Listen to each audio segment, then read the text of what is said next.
Okay. So, first, what I'd like to touch base on is what you were working on this week. Your It's Friday. So, what is your number one goal?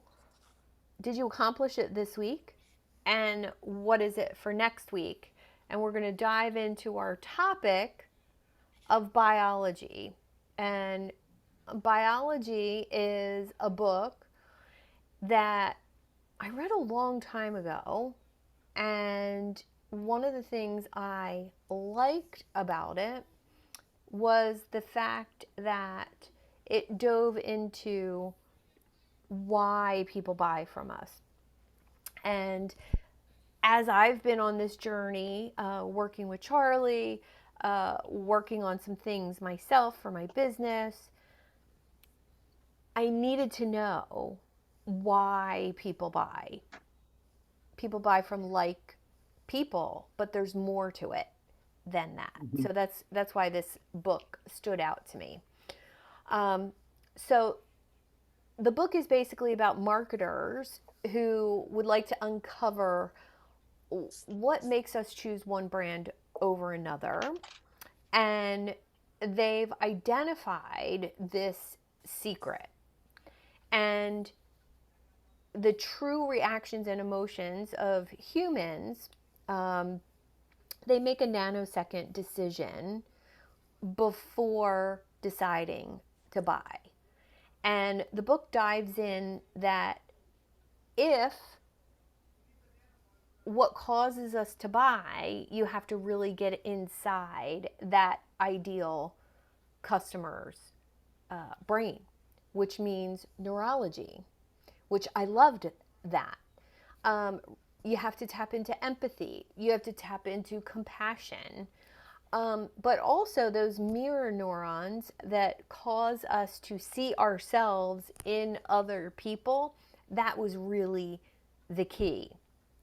So often that works in tandem with those brain chemicals like dopamine and serotonin. And since dopamine is an addictive brain chemical, um, purchasing decisions are typically made with dopamine being stimulated. So that was really interesting to me. So, not only does the person need to see themselves in me, but my posts and my content need to trigger dopamine. Now, one of the ways that I learned to do this as a dental hygienist to trigger serotonin in my patients and help them relax was making them laugh. Also made them remember me. So translate that into a coaching practice or a consulting practice or being an entrepreneur. How can we trigger dopamine style reactions in our social media content, our copy, our videos that feel good to people? And when they see themselves in us and, oh, she made me feel good, that makes them want to buy from you even more. So I'm not suggesting anything, persuasive here, but this could be really fun to play with your content. It's that extra layer of intention that we're putting behind our content.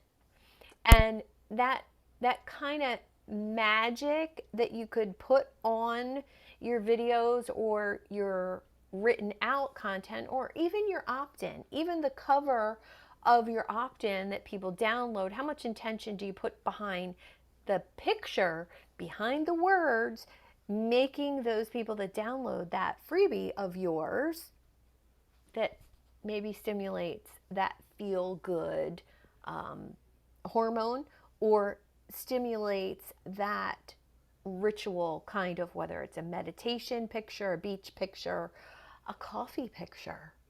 That stimulates good feelings for me. So when I see a computer with a cup of coffee and a journal, oh, you got me. You got me on that opt in because I love the cover. And could it really be as simple as that? So let's open up the floor. say hello, what's happening, and what do you think about stimulating dopamine in your content?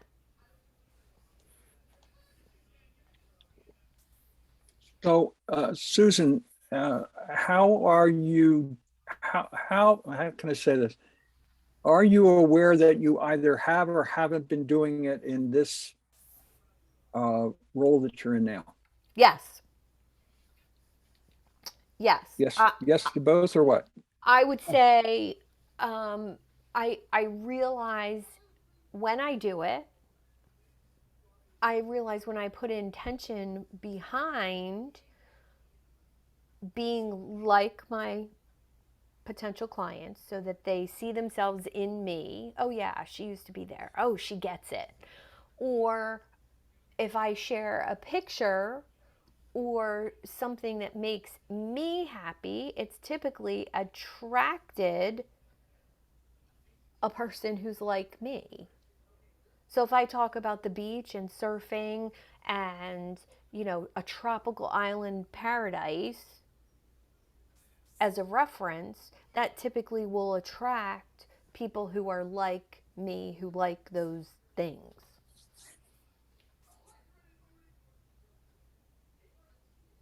So, is this something that's on your website? Is this something that you're creating a verbal picture for people? What, where do you Thinking, use it? I'm thinking about that. Right. It's definitely, it's when you connect with me in person, that rapport and that making you laugh, telling a joke, or finding something that we laugh about together is unconscious until I realized, oh, when I do that, that actually stimulates dopamine and helps that person remember me and see me in a positive light. And you can't fake it, right? Like, so I've realized I can't turn it on and turn it off. It has to be there. But when it is there, wow, that's powerful. Does that make sense? Yes, it does. It does. So, I love what you're saying, Suzanne, and my apologies. I did not get the chance to read the book, so now I really want to read it. That's But one of okay. the things, I'll share Mhm. the notes with you. Okay, cool. Okay. Thank you. Mm-hmm. I think the biggest thing that just kind of like popped into my mind with that is like when I'm having sales conversations, I've gotten to the point now when I'm in conversation with someone, the conversation is really relaxed, organic. We're having great conversation. I'm not even thinking about the sale per se. And a lot of times I get to the end of having a really great conversation with someone and they're literally like leaning in and going, "Oh my gosh, what is it like to work with you?" And I'm like, Mm-hmm. it surprises me when that happens. And that's that feeling and the emotion because we're engaging, we're laughing, we're having that positive experience with someone, and when they lean in and want to know how to work with you, it almost becomes like a surprise. It's almost like a Yeah. gift. And I love that experience and I want more of that. So I've been very intentional about like all the virtual conversations I'm having with people and finding out how I can support them. And it's really changed how my mind works in making those deep Mm-hmm. connections with people, right? So in that positive experience, bringing that positive emotion into it, even on social media. And I started thinking about that as like what attracts me. Like I started thinking about what attracts me with other Mm-hmm. people's posts. A lot of times it's the humor. Yeah. It's a great photograph. It's a really good video that they've shared, right? Those feel good videos are the ones that I see that are getting the most reactions. Mm-hmm. So it's like, okay, so how can I do that? Right. So I'm really curious about this book now. So I think that's really thinking about it from that perspective, and then playing with it, right? Trying different things and seeing what's going to get more engagement. For me, when I'm on stage, I love bringing humor into it because that's the easiest way to get your audience to interact with you, Yes. right? When you can make them laugh and make them feel comfortable, they're less nervous. So, And if that's true for you, and Mhm, you and I only met a couple months ago, but mhm, we had that with our first conversation, right? Yep. So when I think about connections like that, how can I do that on a bigger scale? Or maybe it's not on a bigger scale.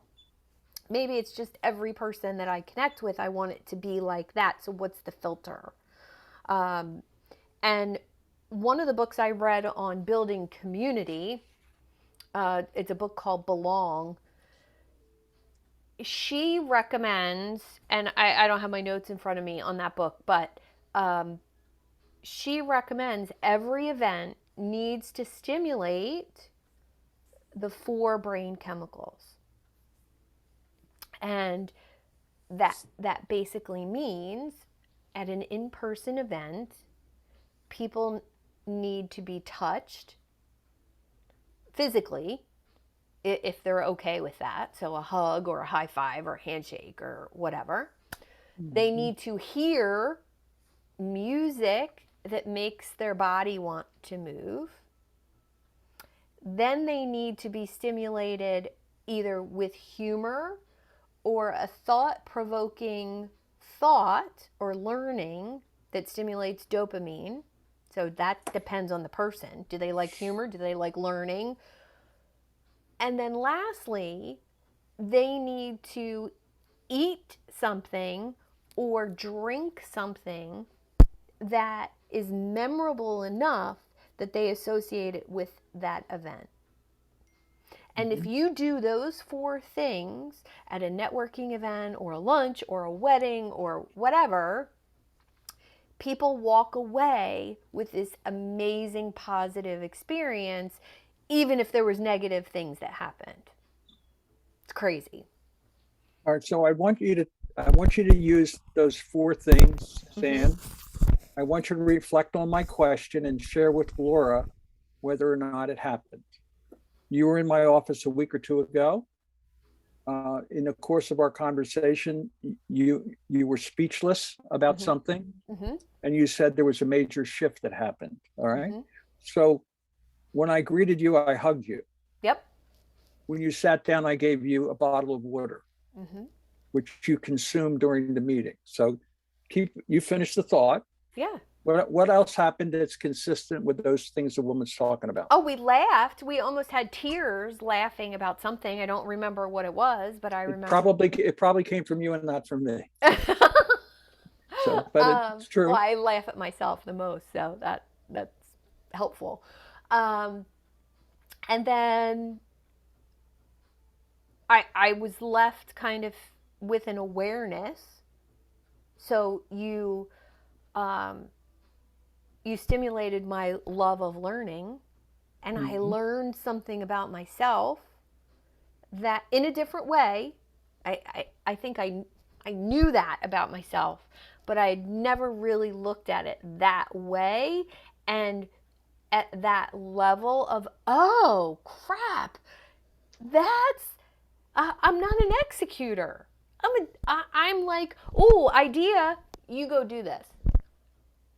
And it shifted something fundamentally, which made me sit there speechless for a little bit. And almost get a little sad that I hadn't seen it earlier. You know, even though I don't tend to look back at the past, but I'm like, wow. That's your head trash talking to you. Yeah. And it only lasted for a second. And I was like, wow, this is really fundamental. Right? So now my question will go back to you. So we had that experience last week. Did you create that intentionally? Do you do the hug and the water like with everybody, or only with people that you feel that way about? Or do you feel that way about every person you work with? So if I met Laura for the first time, I wouldn't hug her because she hasn't given me permission to do that. Right? So I might say to her, let's at the end of a conversation, is it okay if I hug you? She might say no. She may extend her hand, or she might say sure, whatever. But you know, I don't want to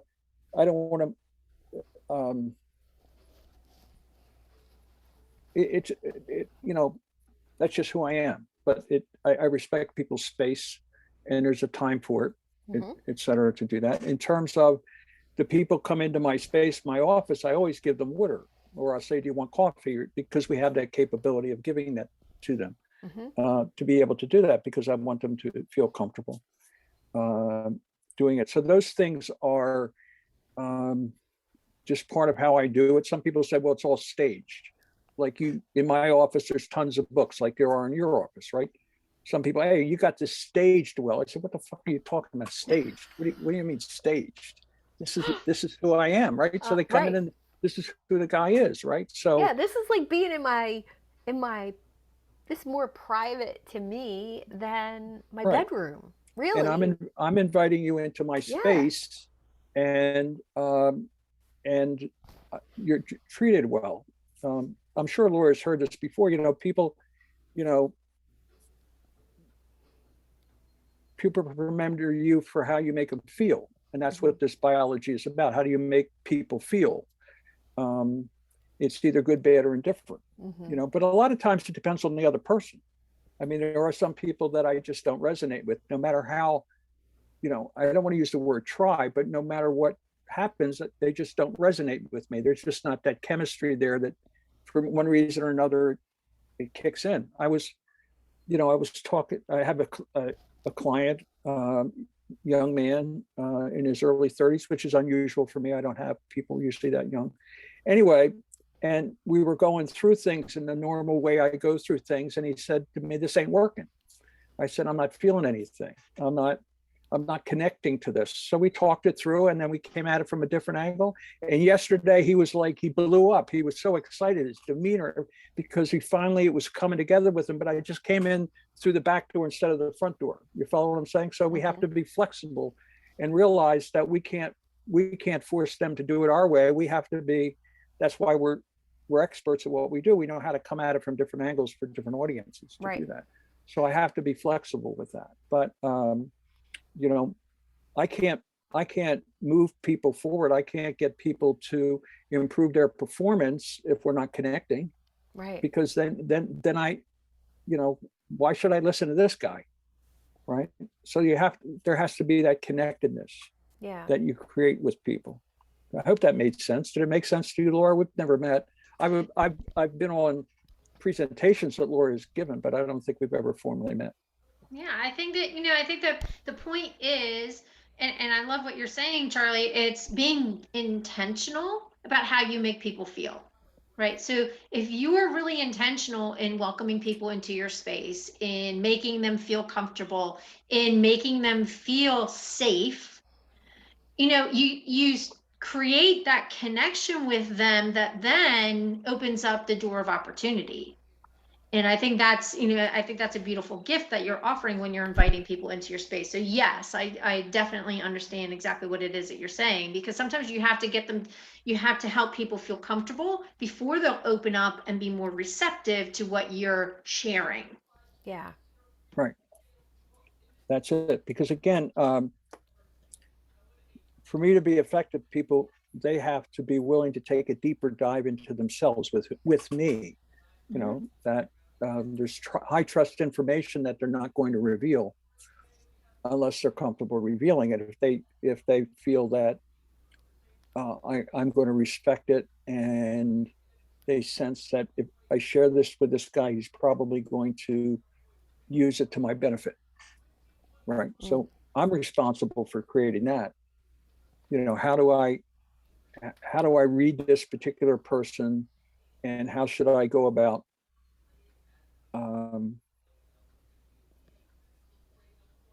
getting on the same wavelength, for want of a better term, with them, so that we can move forward. So, and as Suzanne knows, I scare the hell out of a lot of people, because that's, I don't want to go there. I just want to be superficial. I just want to improve my resume. I just want a better 30-second pitch. That's all I want. And people don't understand that they're part of that pitch. And if they don't know who they are, we're not going anywhere. So anyway. Well, I'd like to add. I sent you both a book summary of that book. Oh, awesome. I just emailed it to you. Thank you. I'd like to add, Laura went to your info address. Okay, great. Thank you. Thank you so much. I'd like to add that part of intentional creation of what we're talking about, um, I think you can have all the intention of creating that space. And like Charlie said, it sometimes the vibe isn't right, right? And we can just leave it at that. Like our energies don't match, or we don't vibe with each other. However, whatever you want to say, right? But I think there's a step beyond that where if you're open enough, if you're trusting enough of yourself, that you can be in the moment with somebody, and maybe it changes from water to coffee depending on the person. Maybe it changes from a hug to, a touch, or a laughter with another person, where it's the hug for one person and maybe it's the laughter for the other person. And Mm-hmm. trusting that you know where to go with the person, was one of the tips in the book that I found interesting, um, about why people choose me over someone else. And it's those unconscious conversations that your customer is having. And he talks a lot about why people have conversations in their head about whether they're going to choose you or not. There's some people that go with instinct, gut feeling. There's some people that just decide based on your price. And there's some people who just have no idea why they decided to choose you. They just liked your vibe, or they don't even know what vibe is. But how do we increase the chances of those things that, the people we're in front of are saying go up? And he talks about somatic marketing, which is the first time I had ever heard anyone talk about somatics in the form of marketing. So, if you know anything about learning breathing techniques, or yoga, or body positioning, it's all about your senses. And it's interesting that my book that I mentioned on building community talked about your senses: touch, taste, music, sensation. Well, in this book, somatic marketing goes into your senses a little bit deeper, and the sense of smell being very important. And when you experience certain scents, and he mentions like vanilla and Johnson's baby powder, certain regions of your brain light up, and you have visual image of a baby or a happy baby or the baby powder itself, right? It reminds you of something. And if you can tap into a scent for somebody that's positive, and it's appealing, and it's in alignment with them, they're more likely to remember you. And I have an interesting story about this. So, many people know I am very into essential oils.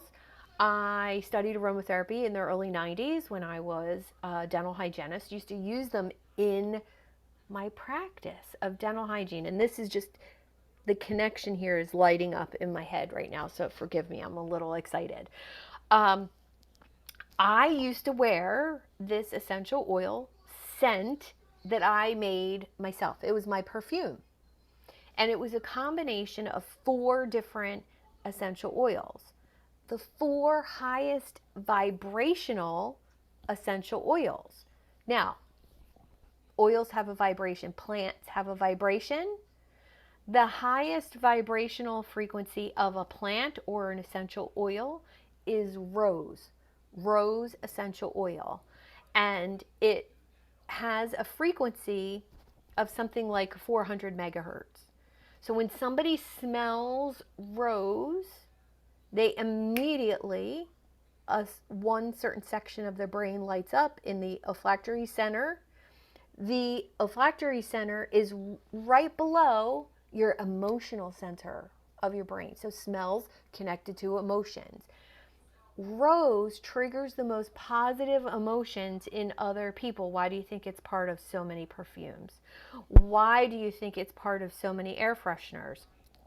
Why do you think it's one of the most concentrated essential oils and most expensive? It's the hardest to express out of the plant. It's higher vibration.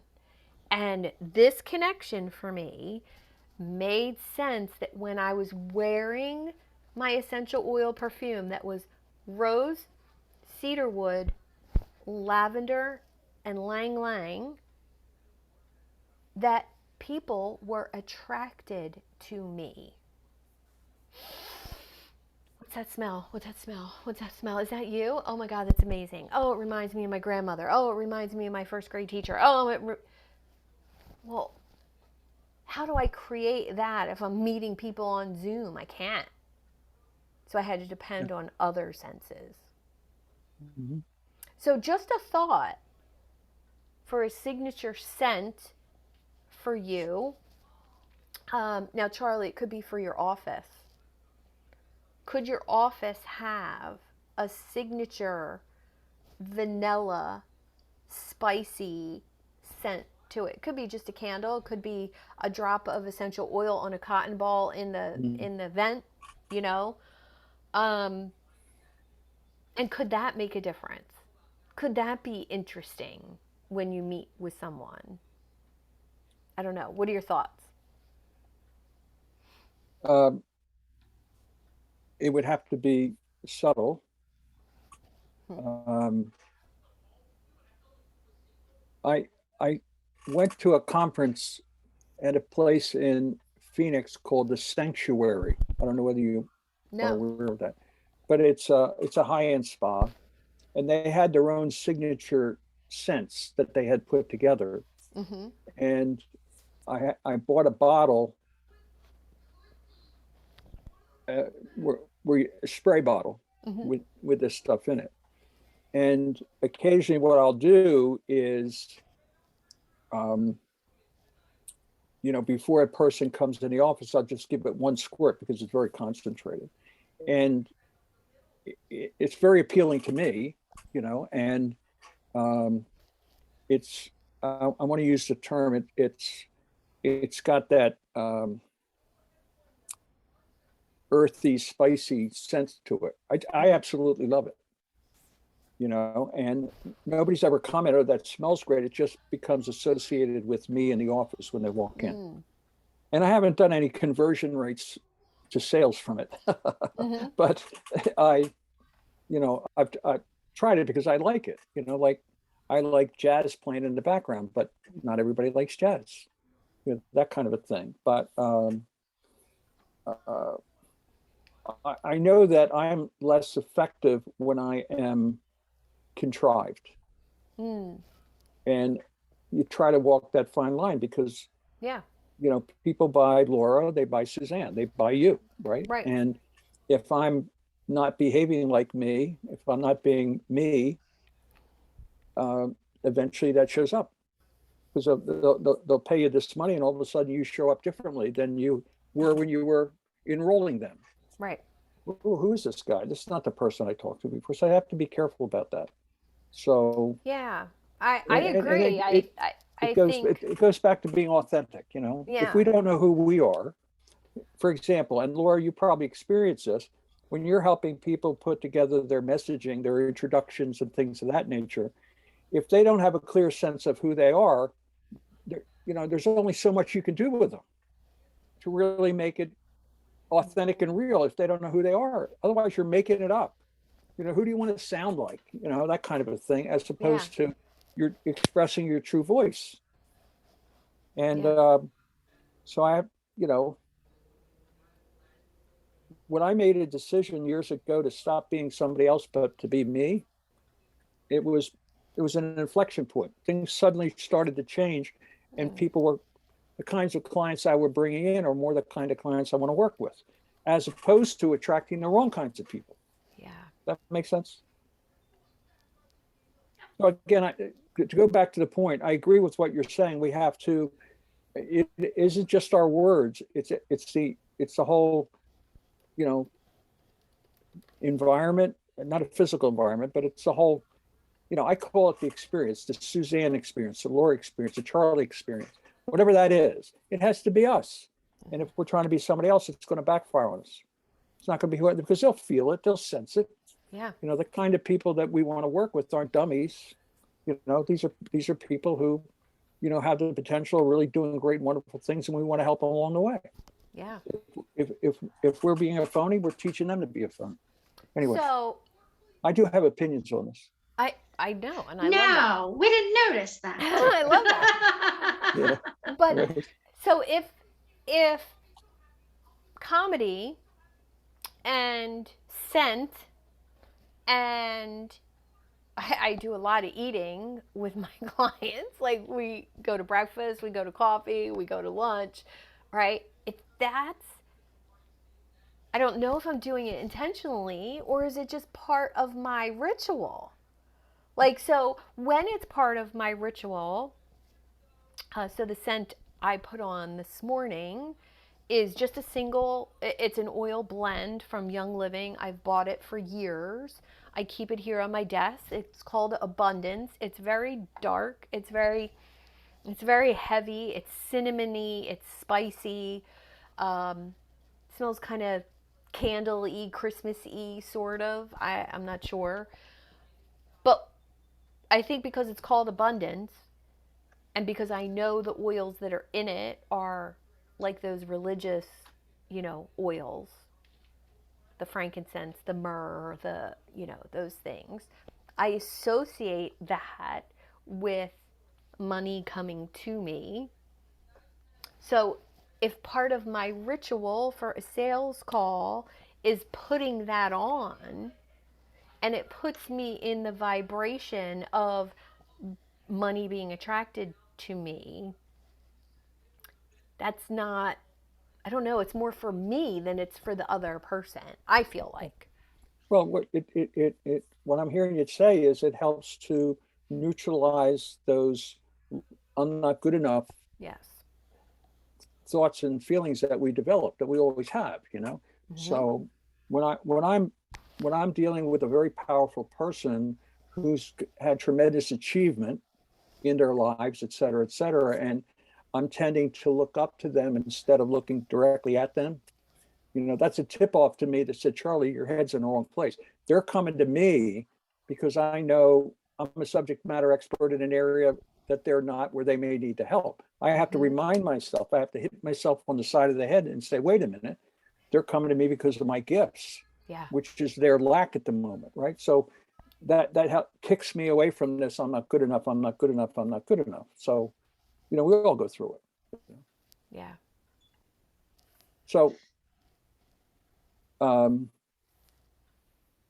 so there's a ritual that I try not to go directly from meeting with one person, especially in this Zoom era, and immediately going into the next person. I try to put some time there to decompress from one and to get ready and get prepared for the other person, because they've got two different issues. You know, one could be, you know, an entrepreneur that's stuck, and the other could be somebody whose job search ain't working. Right. You know, two totally different situations. And I have to mentally get in a place where I'm fully present and tapping, you know, that portion of my zone of genius that applies to them. So that sounded pretty good, didn't it? Yeah, it did. Good thing we're recording this. You can come back and listen and write that down. Oh, damn, I can't scratch it out. Okay. You can't. Okay, Charlie, we got you, Charlie. Yeah, Gotcha. Suzanne, I want to go back to your point about the being in using the abundance fragrance for yourself, and I love what Charlie pointed out was you're setting your intentions by using that oil, right, to put you in the right framework for communicating well. Right. right? It really helps you to focus on what it is that you want to pour into the person that you're showing up on. Mm-hmm. Zoom is one of the most challenging, yet rewarding ways Yeah. to work with people, right? Yeah. Yeah. So thinking about the senses and how do you create that space that's allowing people to feel comfortable, to get to know you in such a beautiful, harmonious way. And I think it goes back to what Charlie's sharing, is being authentically you. I think it really helps us to put our guard down. Like today, I'm like, oh my gosh, I'm late. I didn't even look at my hair, and I'm going, wait, all right, I'm just showing up. Yeah. But I think that, the whole idea is that authenticity that communicates so beautifully. Like at one time somebody said to me, I feel like you're hugging me through the computer. And that was such a beautiful gift. That's awesome. And it is being intentional on listening and hearing what they're saying, recognizing it, so we can tap into those senses without even being physically in the same room. And there's so much power in doing that, right? Because then when you do show up and you are in the same room with someone who you've never met in person, there's a hug fest that happens. I've seen it. And, I've experienced it, and it's so beautiful because you've taken the opportunity to really live into the work that you're doing by listening. That powerful component of listening allows us to connect with the senses that, otherwise we wouldn't be able to connect with because of the inability to do so through a computer. Yeah. But just the visual stimulation, right? It's very different than being on a telephone. It is. Right. And they talk about video being so important for a lot of your social media. So when you're creating those videos, you can do the same thing. Right. That creating that experience, like leaning in, like, hey guys, I'm hugging you right now, and bringing your personality to it. I love joking with my audience. It's like one of the easiest things because I love to laugh at myself. So I find humor in that. My kids always tease me because I can crack myself up. Yeah. There's just that, the ability to do that. And I think, when you have the gift of bringing humor to your work, it makes people feel heard. It makes them feel like you get me. So there's that emotional connection that's happening. Or is it because you've made them laugh and you've stimulated dopamine that they feel connected to you? Absolutely. Absolutely. You've inspired a response within their brain that goes, oh, she gets me. Yeah. Right. And yes, those chemicals in our brain are so driven by the reactions that we cause, the reactions that we have to our environment, to the people that we're spending time with, to where we're showing up, to what we're reading, what we're eating, what we're doing on a daily basis. Yeah. So when we want more of that, right, and we want more of those reactions, it's about being intentional. It's about being authentically you. It's about being intentional in the work that you're doing and playing with these ideas. Now, you've been given a brilliant visual of some of the things that you can do to create more of what you want by triggering those positive feelings in someone's mind. But how beautiful is it to know that you've been doing it all along and didn't even realize it? Well, that awareness shifted my coaching practice. Like that is literally what it was 5 or 6 years ago, and literally in a huge mastermind group, and it was with a Tony Robbins coach, and Tony would appear once in a while, not very often, but and he asked, what did you used to do for a living? And I typed in dental hygienist, and it took someone else to point out to me the instant rapport, trust. Within 2 minutes, somebody's inviting me into their body. How did you do that? Just go out in the world and do more of that. And I was like, holy crap. Just be that, and everything else is easy. You're overthinking it. Just be Mm-hmm. who you are and it'll be fine. It really shifted so much, Mm-hmm. not only in my networking, um, but I used to be able to, depending on the patient, I knew what I could say. Could I say shit? Could I tell a dirty joke or not? Well, how did I know? Because I could read people. Mm-hmm. So just go out and do that, and you'll attract clients Yep. to you. And if I could bottle that and teach that to people, well, wouldn't that be amazing? I think I kindly can, but that's still a work in progress. It's still birthing that process. But it is that combination of trust, intuition, reading other people, and then actually it has to be a little bit natural. It has to be part of you. Mm-hmm. Otherwise, it comes off as stiff and Fake. inauthentic, fake. Yeah. Yeah. Yeah. Well, that's that Then whole fake it till you make it BS that I don't believe in. I Like, hate that expression. stop doing that Yeah. and just learn how to do it. Learn Right. how to change yourself. Mm-hmm. Like, don't fake it. Don't Right. fake being successful, or don't fake caring about other people. Learn how to care about people. yeah. So Soapbox what over. what you're reinforcing, Suzanne, is what I believe the answer is inside. And Mm-hmm. too many times people are looking for things on the outside. Oh, I'll try that. That's the magic um, potion. Or I'll try that because that'll flip Mm-hmm. people my way. And um, there may be some truth to it, but if it's not naturally who you are, it's not going to work. Yeah. Right. It's not going to work for you. You have to. It starts with there are too many. How can I say this? There are the problem that I find with most people is that they don't know themselves. It's very hard for them to attract Yeah. the right kind of audience for themselves. They're going to attract the wrong kinds of people. And so when you know yourself and you know where your powers are and where your genius is, then it's easier for you to speak that to people. And if that's what they're interested in, you're going to attract them. Yeah. Right. So, Laura, there are times when you may have a speaking engagement and you get there and you understand who the crowd is and what they're all about. And you say, why did they book me for this group? Oh my But- gosh. But you have to adjust because you're there to serve the audience, right? Right. You're there to serve the audience. So Right.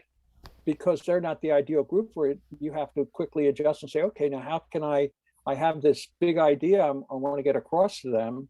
So how am I going to get them to realize this is relevant to them and it could make a difference if they at least gave it a shot? Right. Now we know that not 100% of the audience is going to buy in. We're lucky if 20% goes, Eureka, I found the answer. That's wonderful. You've done that audience a great service.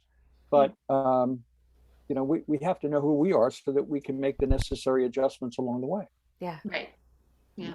No, that's beautiful. And I totally agree with you, because there have been times where, you show up and it's like, wait, why am I here? Like, why am I here? Totally get it. But I think a lot of times too, you have to remember that we're not meant for everybody. Right. There are, then that's why I think there are so many coaches in the world, because, we attract people that are meant to work with us, and by the personalities and the information that we're putting out there and the type of work that we do. That doesn't mean, I used to be in that realm of everybody has to like me. At one point in time, there was in one of my networking groups, there was this one woman who I just could not figure out how to get her to like me. And then it finally occurred to me, that it was just her personality. It wasn't that she didn't like me, but she was not the warm and fuzzy kind of person that I was used to being around. Yeah. And I had a real deep personal one-on-one conversation with her one day, and she just kind of opened up, and it, like finally I understood her a lot better. And it wasn't that she didn't like me, it was just her personality. But it was like, but then I had to also go with the whole, wait, not, you are not everybody's kind of person. Yeah. And it's okay if someone is not really attracted to what you're sharing, and be okay with that. So I think sometimes too, that comes back to that being authentic. Don't try and change so that everybody likes you. No, because that just backfire. Right? Yeah. Absolutely. It's like, okay, you're trying way too hard to get everybody to like you. There's something wrong with you. Yeah. And and it's not that there's something wrong. It's just like, a lot of people feel the need to be liked by everyone. And I had to come to the realization that I'm okay with not being everybody's cup of tea. And that took a little bit of internal work, but it was like, I just have to show up as me and not worry about who likes me and who doesn't like me. And I know that I'm here for some, even if it's just one person, right? I'm here for, even if it's just one person, that I can make a difference in their life, and that I'm okay with that. And it takes work. It does. I think that's actual, the work of entrepreneurship. That's why they call it such a personal development journey. Yes. Is because the real journey is knowing yourself and learning those things about yourself, and then deciding everybody doesn't need to like me, right? It doesn't, it's almost more fun and more rewarding to repel those people, because then it makes room for those people who are like, oh my God, I love whatever you're doing. I want to be a part of it. Spoken as a true coach. Yeah. Right. If you recall in Simon Sinek's famous TED Talk, one of the transitional moments in that talk is when he talked about the law of the diffusion of innovation, and he drew that diagram. So if you go to Google Images and put that phrase in, you'll see all kinds of graphics of how that looks. And what I learned from that is exactly what Laura said. We're not the right thing for everybody. So the reason that we're on this call together is that, we buy into the far left side, innovation, new ideas, transformation. We buy into that. Otherwise, we wouldn't be on this call, right? So Laura has a message. She has a big idea that she wants to share with people. She's in front of the audience because somebody determined that she's innovative enough, or her ideas will move the needle for the audience. And in that audience, there's only going to be about, according to this theory, there's only going to be about 10 to 15% of the audience that's going to say, bingo, bitch, you got it. They're only going to be those 15%. The other people say, oh, that's nice, but they're not ready for the message yet. They're not aware that they need the message. No matter how much essential oils you put on, Suzanne, they're not ready for the message yet, right? Yeah. So when we know that, that's all we're hunting for. We have to put our message out into the world, and we want to pick our audiences wisely so that we're not, it's that old thing from the New Testament or the Old Testament where they throw the mustard seed out on every place and it doesn't take hold. That's sort of what we're doing. We have to be careful where we're putting it, but at the same time, those particular people that get it, according to LinkedIn, each one of those people's probably got 500 to 1,500 connections that they could spread the word to. So we're touching them. They're having a reaction to us, and that's why your talk has to have some humor in it. It has to have some deep thought in it. It has to be self-deprecating in many cases to show you're real and I'm just like you and whatever kind of stuff. And that struck me that research, because I said, you know, I'm trying to get to the muddled middle, the people in the middle that ain't Yeah. going to move till they get permission to move. And I said, I have a contrarian message, so they're not going to listen to me. Who's going to listen to me? And you have to find your audience, right? Yeah. And the ones that are ready for what you got. And again, and then if you want to be memorable, you're appealing to all those senses that you're talking about, then you make yourself memorable. But you're not going to have the opportunity to get in their presence, to use your sensory self to impact them if you're not being yourself to begin with. Yeah. Did you turn off the recording? No, I don't think Good, so. wonderful. We captured that brilliance Yeah. from it. Thank you very Yeah, much. that was awesome.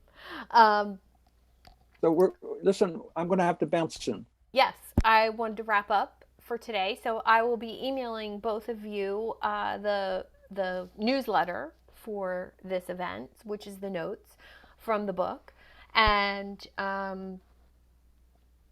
yeah, thanks for the feedback. I'm going to share this recording with the group, and if you have any follow-up questions for me, it's actually this is amazing. This is the power of doing something with intention. I wrote down two things. One from Laura: know yourself so you can know your clients at a deeper level. Great workshop idea.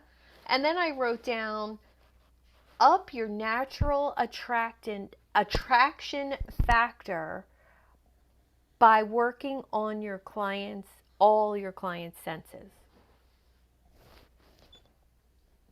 Could you More to repeat the come. first one again? Know yourself so you can know your clients better.